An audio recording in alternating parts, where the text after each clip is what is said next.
Olá pessoal, podcast das profissões, terceiro episódio. Estou recebendo hoje Juan Medeiros, coordenador e professor do curso de psicologia. Tudo bem, Juan? Olá, tudo bem, Rayane? É um prazer estar aqui nesse terceiro episódio falando sobre as profissões, algo que é tão importante para o nosso jovem, para as pessoas no geral, em virtude de ser uma das coisas que a gente mais vai fazer na vida, né? Seguir uma profissão. Verdade. Juan, gostaria que você falasse sobre a liberdade e a responsabilidade da escolha profissional. A escolha, como já comecei falando, a nossa profissão vai tomar boa parte do tempo da nossa vida, sei lá, 30 anos, 40 anos, 35 anos. E aí vem esses dois pontos, a liberdade e a responsabilidade. E por que falar disso, né? Porque muitas vezes, sei lá, a gente tem que escolher a profissão ali ainda com 18 anos, algumas pessoas terminando o ensino médio, e não conseguem ser tão livres. Isso por quê? Pelas pressões familiares, pressões sociais. Então eu diria que uma primeira coisa para a gente falar de escolha profissional é uma escolha livre, né? Diante daquilo que eu gosto, principalmente, diante daquilo que muitas vezes já lá na infância eu vivia naquela profissão. Lógico que eu sei que na infância a gente não conhece todas as profissões. Sei lá, a criancinha geralmente responde só advogado, médico, engenheiro, dificilmente responderá biomédico, psicólogo. É na adolescência que ela vai conhecendo as outras profissões. Mas isso é para ela entender que ali ao final do ensino médio, que ela escolha muito livremente. Você gosta de quê? Qual o teu perfil? Né? Aí vão vir os testes de orientação, tudo. Porque muitas vezes vai estar lá o pai, olha, escolha essa profissão que dá a grana, que dá o dinheiro. A influência, né? Isso. E aí a primeira coisa é a liberdade. E a responsabilidade por quê? Porque diante da escolha que faço, eu sou o principal responsável pela escolha que fiz. Né? Porque para que eu não seja daquelas pessoas que, sei lá com 30 anos, 35 anos, esteja olhando para trás dizendo, sou um fracassado na profissão, sempre fiz uma coisa que eu nunca quis, e aí é impossível voltar no tempo, né? Então a responsabilidade, lógico, a gente não quer jogar sobre o jovem uma pressão de dizer, escolha bem certinho, senão você vai ser uma pessoa muito triste e frustrada, não é essa a ideia. Mas de que você gosta, em que você se identifica, com que você sonha. Perguntas assim já são um norte para a nossa juventude. E sobre a trajetória acadêmica da escolha profissional, assim, que você poderia falar? Eu diria que a faculdade é um divisor de águas, né? A gente entra em outro ambiente quando chega na faculdade, você sabe muito bem, eu sei muito bem. Uma coisa é a vida da escola, outra coisa é a vida da faculdade. E essa trajetória, a responsabilidade também a gente pode falar. É a identificação com o curso, porque pode acontecer muito disso. Eu me vejo engenheiro civil, massa. Mas chegou aqui primeiro, segundo, terceiro período, não se identificou. E aí às vezes vem aquela pressão também, poxa, mas já que eu já comecei, tem que terminar, tal, e todo mundo fala que tem que terminar mesmo. E às vezes vão ser 5 anos da vida da gente, 6 anos, 4 anos, sei lá. Onde a gente já percebeu logo no início que nessa trajetória acadêmica a gente já não gostava. E outra coisa interessante a falar da trajetória acadêmica, eu gosto muito de dizer isso aos alunos. Eu estou me fazendo profissional enquanto eu estou na academia. Né? Muitas vezes passa aquela ideia, eu vou tirar a faculdade de qualquer jeito, aí vai empurrando. Mas não, eu gosto de dizer em psicologia assim, olha, tu terminou o P1, tu é 10% psicólogo. Tu terminou o P5, tu é 50% psicólogo. Sinceramente, Rayane, às vezes eu nem me importo se meu aluno está filando. Porque o mercado vai fazer uma grande seleção. Exato. E aí ele tem que ser responsável com a trajetória acadêmica dele, de entender, caramba, P5 eu sou meio psicólogo já, então eu já devo saber de muita coisa. Então, gosto dessa pegada, sabe? A passagem aqui para a academia, o cotidiano na universidade, o que você pode falar? Eu diria que o cotidiano da universidade é maravilhoso. Eu acho que a gente chega numa fase, a maioria das pessoas chega numa fase da vida que é excelente, 18 anos, né? Há um rompimento daquilo que é a vida da escola, como a gente bem falou. E essa passagem, assim, o ideal é que ela seja tranquila. Lógico, caramba, como é que a vida acadêmica vai ser tranquila, com tanta prova, com tanta coisa para estudar. Mas eu diria que é o aluno também que faz esse percurso de tranquilidade, sabe? Muitas vezes, como nós somos procrastinadores, né? A gente tem um semestre inteiro, falando de um semestre aqui, poxa, fevereiro, aí tá chegando a primeira avaliação, eu estudo a madrugada antes, poxa, Aí, quer dizer, eu tenho que fazer no meu percurso, né? Entendendo o meu percurso, levando ele de maneira tranquila. O famoso TCC. Eu vejo que alunos do ensino médio chegam, poxa, como é que eu vou acabar esse negócio? Poxa, TCC é um trabalho. É tranquilo, agora se eu deixar tudo para o último dia, as coisas vão se tornar muito mais difíceis, mas a vida é assim também, não só a academia. Importante fazer tudo com antecedência, né? Com calma. Exatamente, pegando ajuda, né? Curtindo os momentos da faculdade, curtindo as amizades, as saídas, tudo isso vai se tornando esse ambiente, porque vai ser a minha casa, né, Rayane, durante 4 anos, 5 anos. Então eu tenho que aproveitar. E pode não parecer, mas passa rápido, né? Passa rápido, né? Eu diria que quando a gente está dentro, às vezes a gente acha que não está passando tão rápido, mas passa. E aí uma frase que eu digo aos alunos que eles dizem, é mentira, professor. Aí depois se forma, todos dizem que é verdade. Vocês vão sentir falta daqui.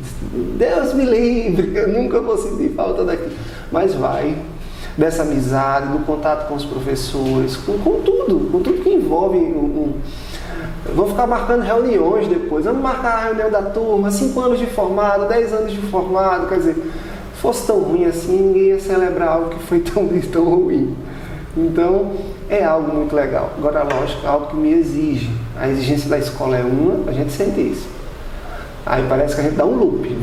A exigência da faculdade é outra coisa, né? Eu sinto que na faculdade as pessoas ficam mais livres, assim, não tem ninguém para lhe cobrar, né? Como na escola, né? Exatamente. É você por você mesmo. Exatamente. Você que vai fazer a sua carreira, né? Aí a gente volta ao tema da responsabilidade, né? Ninguém vai pegar na mão. Exato. Né? Dizer, olha, faça isso, aqui é canetinha, faça isso. Não, você é livre, sabe? Às vezes o aluno chega questionando uma nota e tal, e aí eu gosto de fazer uma pergunta assim, olha, o quanto de responsabilidade é sua nessa nota? O professor pode ter colocado uma questão mais difícil, professor, tem uma questão ali que vai ser anulada, massa, anula. Mas o quanto de responsabilidade daqueles 5 é minha responsabilidade, para que caia o peso, sabe? É esse peso de liberdade com responsabilidade, porque a gente está lidando com adultos, né? Só chega na faculdade adulto, né? Praticamente. Amadurece também, né? Durante o período do curso, né? Principalmente que os jovens que entram com 17, 18 anos, né? Exatamente. Amadurece durante o curso. Eu acho uma das coisas mais bonitas isso. Olhar para o aluno do P1 falando de psicologia, olhar para o aluno do P10. E entender que aquele do P1, quando ele estava lá no P1, ele deu um trabalhinho. Ele não queria estudar. E olhando ele agora no P10, com cara de formado, assim, com cara de profissional que está quase na beira do mercado. Esse cara, que massa, 5 anos. Essa pessoa foi muito transformada. Mas não foi só a Uninasal, a faculdade que transformou ela, não. Ela se deixou transformar, sabe? Ela quis se transformar também. É igual assim, tem pessoas também que entram aqui e muitas vezes não se deixam transformar. É a mesma coisa de entrar no mar e não querer se molhar. Aí fica difícil. Ficar naquele conformismo ali, né? Não vê mudança, não evolui, né? Exatamente. Sobre a rotina acadêmica, é importante ter um compromisso de, como você falou aí, de todo dia um pouquinho, do que deixar tudo para última hora, né? É sobre a evasão universitária também. Exatamente, eu gosto de falar desse tema. O aluno que mais desiste, às vezes, é o aluno do primeiro período. Aí a gente fala, foi não identificação com o curso. Acho que pode ser uma das respostas, pode ser uma das. Mas o que é que a gente vê muito hoje na academia também? Muita ansiedade. Sabe? Ainda nem deu tempo de se identificar. As aulas começaram, fevereiro. Tiveram 2 semanas de aula. A pessoa chega lá na minha mesa e diz, eu queria trancar o curso. Mas o que aconteceu? Eu não me identifiquei. Não, ela está com medo. Há um medo da universidade. Há um medo da cobrança, há um medo da leitura, há um medo das provas, há um medo do futuro. Sabe? E às vezes o que eu indico muito é, termina o P1. E me disse ao final do P1, entrando no P2, tu vai querer trancar. E sabe qual é a resposta? A maioria deles não trancam mais a partir do P2. Passou o medo. Era o medo da universidade, achar que não vai dar conta. E vai dar conta, só que é uma novidade na minha vida. É uma novidade. E vai vir várias coisas diferentes. Vai vir uma exigência de leitura que eu não tinha. Tem pessoas que têm hábito, tem pessoas que não têm. Então, passa esse tempo do medo, né? E aí, é uma coisa que eu gosto muito de falar na psicologia. Aí vamos ter muitas vezes seres humanos que vão viver de desistências. Porque só quem já viveu sabe que o que eu vou falar agora é muito verdade. Quando desiste do primeiro curso, desistir do segundo se torna mais fácil. Desistir do terceiro se torna mais fácil. Aí entra no que a gente chama de loop da desistência, a pessoa não termina nada. Ela vive de desistências. É um ciclo vicioso. E mexe na vida, não é só na vida acadêmica não. Você vai ver, ela começa uma coisa e não termina. Foi pintar o quarto, pintou só a metade. Não. Tem uma coisa que é para ser tirada de cima do rack faz meses. E ainda não foi tirada. Né? Quer dizer, é importante na vida a gente começar e terminar. Lógico, nem tudo a gente começa e termina, mas eu posso não ter me identificado com o curso e ter saído. Mas eu aprendi uma coisa, uma parada com um professor de um curso de psicopedagogia. Antes da psicologia eu passei pela psicopedagogia. E eu não esqueço nunca, eu também entrei no loop da desistência em um determinado momento. Eu fazia contábeis e no 7º período eu percebi que não era contábeis. E contábeis tem 8 períodos. Mas eu disse para mim, eu não vou desistir. Eu termino contábeis, quando eu terminar contábeis eu começo psicologia. Porque se eu desistir de contábeis vai ser mais fácil eu desistir de psicologia. Esse caramba, que ideia massa. Lógico, se ele estivesse no P1, massa, desistir. Mas ele já estava no P7. Ah, tava nas 90% concluído. É. A gente vê alunos aqui que às vezes tá faltando só o TCC E desiste. e desiste, né?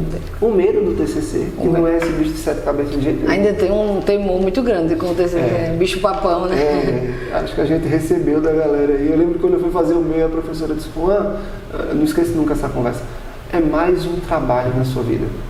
Tu quer quando sair daqui escrever artigos? Eu disse, quero, professor. Pronto, o TCC é um artigo. Tem gente que faz artigo em 1 semana, em 15 dias, lógico, o pesquisador que está com mais prática, né? Só que a gente tinha uma pressão sobre o TCC absurda, assim, vai ser o pior momento da minha vida.